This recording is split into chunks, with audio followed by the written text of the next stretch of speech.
ಇವತ್ತು ಕಾರ್ಯಕ್ರಮ ಇವತ್ತು ಶ್ರೀಮತಿ ಶಾರದಾ ರಾಜಣ್ಣ ಈ ಗ್ರಾಮದ ಪಕ್ಕದ ಗ್ರಾಮದಲ್ಲಿ ಜನಿಸಿದಂಥವ್ರು ಬಹಳ ಚಿಕ್ಕ ವಯಸ್ಸಿನಲ್ಲೇ ಮದುವೆ ಆಗಿ ಅಮೇರಿಕಕ್ಕೆ ಹೋಗಿ ಅಮೇರಿಕಾದಲ್ಲಿ ಅವರು ಉನ್ನತ ವಿದ್ಯಾಭ್ಯಾಸವನ್ನು ಮಾಡಿ ಅಲ್ಲಿ ಅವರ ಪತಿಯವರ ಜೊತೆಗೂಡಿ ಒಂದು ಟ್ರಸ್ಟನ್ನು ಪ್ರಾರಂಭ ಮಾಡಿ ಅವರು ಸಂಪಾದನೆ ಮಾಡಿದಂಥ ಹಣದಲ್ಲಿ ಇಲ್ಲಿ ಬಂದು ಅಭಿವೃದ್ಧಿಯನ್ನು ಮಾಡಿದ್ದಾರೆ. ಅಭಿವೃದ್ಧಿ ಅಂತಂದರೆ ಅವರು ಹೆಲ್ತ್ ಆ್ಯಂಡ್ ಎಜುಕೇಷನ್ ಬಗ್ಗೆ ಹೆಚ್ಚು ಆಸಕ್ತಿ ಇರ್ತಕ್ಕಂಥವ್ರು ಮತ್ತು ಹೆಣ್ಮಕ್ಳ ಸಬಲೀಕರಣದ ಬಗ್ಗೆನೂ ಕೂಡ ಆಲೋಚನೆ ಮಾಡಿದಂಥವ್ರು. ಅನೇಕ ಜನ ಹೆಣ್ಮಕ್ಳುಗಳಿಗೆ ವಿತೌಟ್ ಇಂಟ್ರೆಸ್ಟು ಅವ್ರಿಗೆ ಸಾಲವನ್ನು ಕೊಡ್ತಿರ್ತಕ್ಕಂಥದ್ದು ಕೂಡ ಈ ಟ್ರಸ್ಟ್ನ ಒಂದು ಉದಾಹರಣೆ. ಅದರ ಜೊತೆಯಲ್ಲಿ ಇಲ್ಲಿ ಹಾಸ್ಪಿಟ್ಲು ಮತ್ತು ಹೈಸ್ಕೂಲನ್ನು ಮಂಜೂರು ಮಾಡಿಸಿದಂಥ ಕೀರ್ತಿ ಅವ್ರಿಗೆ ಸಲ್ತದೆ.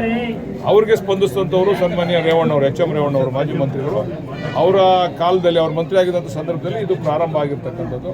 ಬಹುಶಃ ಇವತ್ತು ಅನೇಕ ರೀತಿಯ ಮೂಲಭೂತ ಸೌಕರ್ಯಗಳನ್ನು ಇಲ್ಲಿಗೆ ಕೊಡಬೇಕು ಅಂತಕ್ಕಂಥ ಆಲೋಚನೆ ಇಟ್ಕೊಂಡು KRS ಫೌಂಡೇಶನ್ ಟ್ರಸ್ಟು ಅವರ ಪತಿಯವರಾದಂಥ ಡಾಕ್ಟರ್ ಭರತ್ ರಾಜಣ್ಣ ಅವರು ಬಂದು ಇಲ್ಲಿ ಘಟ್ಟಯ್ಯ ರಾಜಣ್ಣ ಅವರು ಬಂದು ಇವತ್ತು ಈ ಕಾರ್ಯಕ್ರಮಗಳನ್ನೆಲ್ಲ ಮಾಡ್ತಾ ಇದ್ದಾರೆ. ಅವ್ರಿಗೆ ಪೂರಕವಾಗಿ ಅವ್ರ ಜೊತೆ ನಿಂತ್ಕೊಂಡು ನಾವು ಇದಕ್ಕೆ ಸಹಕಾರವನ್ನು ಕೊಡ್ತಾ ಇದ್ದೇವೆ. ಇದೊಂದು ಎಲ್ರಿಗೂ ಕೂಡ ಒಂದು ಚಿಂತನಾಶೀಲವಾದಂಥ ಕಾರ್ಯಕ್ರಮ ಇದು. ಎಲ್ರಿಗೂ ಸ್ಫೂರ್ತಿದಾಯಕವಾಗಿರ್ತಕ್ಕಂಥ ಕಾರ್ಯಕ್ರಮ ಇದು. ಈ ರೀತಿ ಯಾರು ನಮ್ಮ ಹುಟ್ಟೂರನ್ನ ಮೇಲೆ ಅಭಿಮಾನ ಇಟ್ಕೊಂಡು ಬೇರೆ ಕಡೆ ಹೋಗಿ ಅವರು ಸಂಪಾದನೆ ಮಾಡ್ತಾರಲ್ಲ ಅಂಥವರೆಲ್ಲ ಬಂದು ಅವ್ರವ್ರ ಗ್ರಾಮ ಅಭಿವೃದ್ಧಿ ಮಾಡಿದ್ರೆ ಬಹುಶಃ ನಮ್ಮ ದಿನೇಶ್ ಗುಂಡೂರಾವ್ ಸಾಹೇಬ್ರು ಹೇಳ್ದಂಗೆ ಈ ಒಂದು ದೇಶ ಎಲ್ಲಿಗೋ ಹೋಗ್ಬಿಡ್ತದೆ.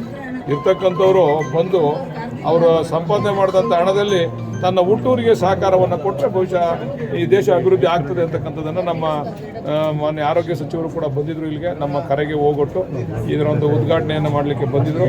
ಮಾಡಿ ಅವರು ಕೂಡ ಹೇಳ್ಬಿಟ್ಟು ಅವರು ಭಾಷಣವನ್ನು ಮಾಡಿ ಹೋಗಿದ್ದಾರೆ. ಅದರಿಂದ ಇದೊಂದು ಸ್ಮರಿಸ್ತಕ್ಕಂಥ ದಿವಸ ಇದು, ನಮಗೂ ಸ್ಫೂರ್ತಿದಾಯಕವಾಗಿರ್ತದೆ. ಸರ್, ಈಗ ಆರೋಗ್ಯ ಸಚಿವರು 3ನೇ ಬಾರಿಗೆ ನಿಮ್ಮ ಕ್ಷೇತ್ರಕ್ಕೆ ಬಂದಿದ್ದು, ಈ ಬಾರಿ ಬಾರಿಗೆ ಬಿಡದಿಗೆ ಒಂದು ಸೀಸ ಬಂದಿದ್ರು. ಈ ಬಿಡದಿಗೆ ನಾವಿರಲಿಲ್ಲ ಅವರು. ಸರ್, ಆಯವ್ಯಯದಲ್ಲಿ ಈ ಬಾರಿ ಏನಾದ್ರು ನಿರೀಕ್ಷೆ ಇದೆಯಾ? ಏನಾದ್ರು ತಾಲೂಕು ವಿಶೇಷವಾಗಿ ನಮ್ಮ ತಾಲೂಕಿಗೆ 40 ಕೋಟಿ ವೆಚ್ಚದಲ್ಲಿ ಸುಸಜ್ಜಿತವಾದಂಥ ಒಂದು ಆಸ್ಪತ್ರೆಯನ್ನು ಕೊಡಲಿಕ್ಕೆ ಆಯವ್ಯಯದಲ್ಲಿ ಸೇರಿಸಿದ್ದೀನಿ ಅಂತಕ್ಕಂಥ ಮಾತನ್ನು ಸನ್ಮಾನ್ಯ ಮಂತ್ರಿಗಳು ಹೇಳಿದ್ದಾರೆ. ಸರ್, ಈಗ ಕಾಂಗ್ರೆಸ್ ಸರ್ಕಾರದಲ್ಲಿ ಅಧಿಕಾರಿಗಳಿಗೆ ರಕ್ಷಣೆ ಇಲ್ಲ ಅಂತೇಳಿ ಬಿಜೆಪಿ ಪ್ರತಿಭಟನೆಯನ್ನು ಮಾಡ್ತಾ ಇದ್ದಾರೆ. ಒಂದ್ ಕಡೆ ಆತ್ಮಹತ್ಯೆ ಮತ್ತೆ ಅಧಿಕಾರಿಗಳಿಗೆ ಬೆದರಿಕೆ ಆಗ್ತಾ ಇದ್ದಾರೆ ಕಾಂಗ್ರೆಸ್. ಈಗ ಮಾತಾಡ್ತಾರೆ. ಎಲ್ಲ ಸಂದರ್ಭದಲ್ಲೂ ಸಣ್ಣ ಪುಟ್ಟ ಘಟನೆಗಳು ಆಗ್ತವೆ. ಆ ಘಟನೆಗಳನ್ನೇ ವೈಭವೀಕರಣ ಮಾಡ್ತಕ್ಕಂಥದ್ದು ಸೂಕ್ತ ಅಲ್ಲ. ನೀವು ಕೇಳ್ತಾ ಇರ್ತಕ್ಕಂಥದ್ದು ಭದ್ರಾವತಿ ವಿಚಾರದಲ್ಲಿ, ನೀವು ಸಂಗಮೇಶ್ ಅವರ ಪುತ್ರರ ವಿಚಾರದಲ್ಲಿ ಕೇಳ್ತಾ ಇರ್ತಕ್ಕಂಥದ್ದು. ಎಲ್ಲ ಕಾಲದಲ್ಲೂ ಇಂಥ ಘಟನೆಗಳಾಗಿದ್ದಾವೆ. ಬಟ್ ಅವರು ಅಲ್ಲಗಳಿದ್ದಾರೆ, ನಂದಲ್ಲ, ನನ್ನ ಮಗ ಅದನ್ನು ಮಾಡಿಲ್ಲ ಅಂತೇಳಿ ನಾನು ನಿಮ್ಮ ಮಾಧ್ಯಮಗಳ ಮುಖಾಂತರ ನೋಡಿದೆ. ಆದರೆ ಎಲ್ಲ ಕಾಲದಲ್ಲೂ ನಡೆದಿದ್ದಾವೆ ಇಂಥ ಘಟನೆಗಳು. ಏನು BJP ಅವ್ರಿಗೆ ಸತ್ಯ ಹರಿಶ್ಚಂದ್ರಲ್ಲ, ಅವ್ರ ಕಾಲದಲ್ಲೂ ಕೂಡ ನಡೆದಿದೆ.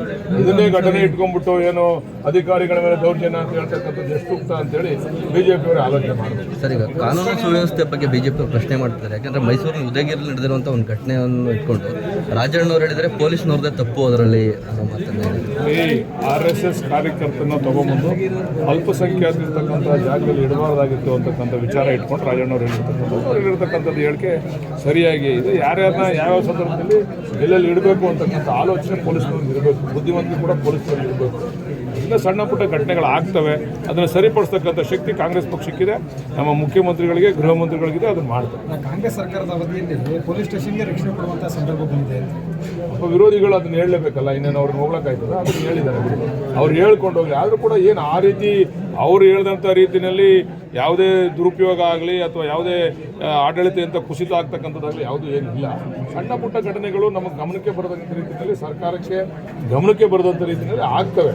ಅದನ್ನು ಸರಿಪಡಿಸ್ತಕ್ಕಂಥ ಶಕ್ತಿ ನಮ್ಮ ಗೃಹ ಮಂತ್ರಿಗಳಿಗೂ ಇದೆ, ನಮ್ಮ ಸರ್ಕಾರಕ್ಕೆ. ನೀವೇಗ ವ್ಯಾಖ್ಯಾನಿಸ್ತೀರಿ ಸರ್? ಈಗ ಕಲ್ಲು ದೂರಾಟ ಮಾಡಿರೋದು ಪೊಲೀಸ್ ಠಾಣೆ ಮೇಲೆ ನೀವೇಗ ವ್ಯಾಖ್ಯಾನ ಮಾಡ್ತೀವಿ? ಅದನ್ನು ಸರಿಯಾದ ರೀತಿಯಲ್ಲಿ ನಾನು ಇನ್ನೂ ಅರ್ಥ ಮಾಡ್ಕೊಂಡಿಲ್ಲ. ಸರಿಯಾದ ನಿರೀಕ್ಷಣೆ ಮಾಡಿ ಅರ್ಥ ಮಾಡ್ಕೊಂಡು ಆಮೇಲೆ ಅದ್ರ ಬಗ್ಗೆ ನಾನು ಮಾತಾಡ್ತೀನಿ. ಸುಮ್ಮನೆ ಮಾತಾಡೋದ್ರಿಂದ ಗೊಂದಲ ಸೃಷ್ಟಿಯಾಗ್ತದೆ. ಸರ್, ಈಗ ಕಾಂಗ್ರೆಸ್ ಪಕ್ಷದಲ್ಲಿ ಹಿರಿಯ ಶಾಸಕರಿದ್ದಾರೆ. ಹಲವು ಬಾರಿ ಅಭಿವೃದ್ಧಿ ಕೆಲಸ ಕಾರ್ಯಗಳಿಗೆ ಪ್ರಸ್ತಾವನೆ ಕೂಡ ಕೊಡ್ತಾ ಇದ್ದಾರೆ. ಸ್ಪಂದನೆ ಸಿಗ್ತಾ ಇದೆ ಸರ್? ಇನ್ನೊಂದು ವರ್ಷ ಆದಮೇಲೆ ನೀವೇ ಎಲ್ಲ ಬರ್ತೀರಾ, ನೀವೇ ಬಂದು ನೋಡ್ತೀರಾ ಯಾವ ರೀತಿ ಸ್ಪಂದನೆ ಸಿಕ್ಕಿದೆ, ಯಾವ ರೀತಿ ಅಭಿವೃದ್ಧಿ ಆಗದೆ ಅನ್ನೋ ಇನ್ನೊಂದು ವರ್ಷ ಅವಕಾಶ ಕೊಡಿ.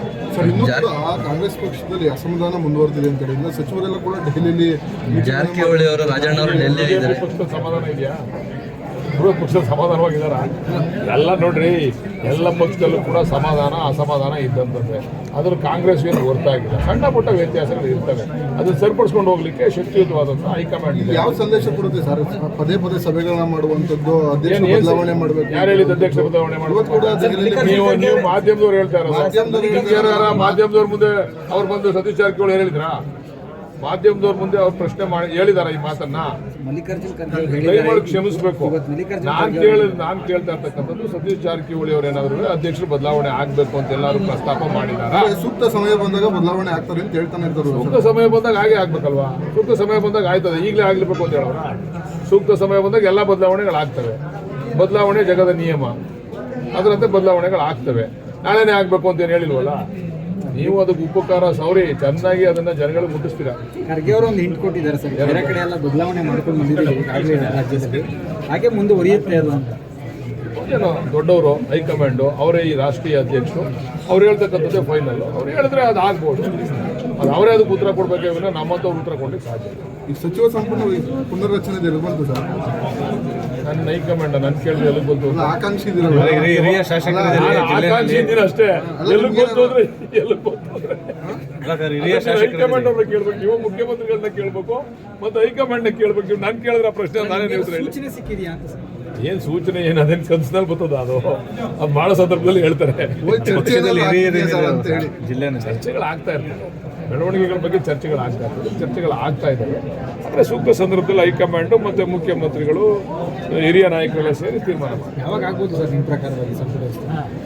ಶೀಘ್ರದಲ್ಲೇ ಆಗಲಿ ಅಂತ ಆಸೆ ಪಡ್ತೇವೆ ನಾವು.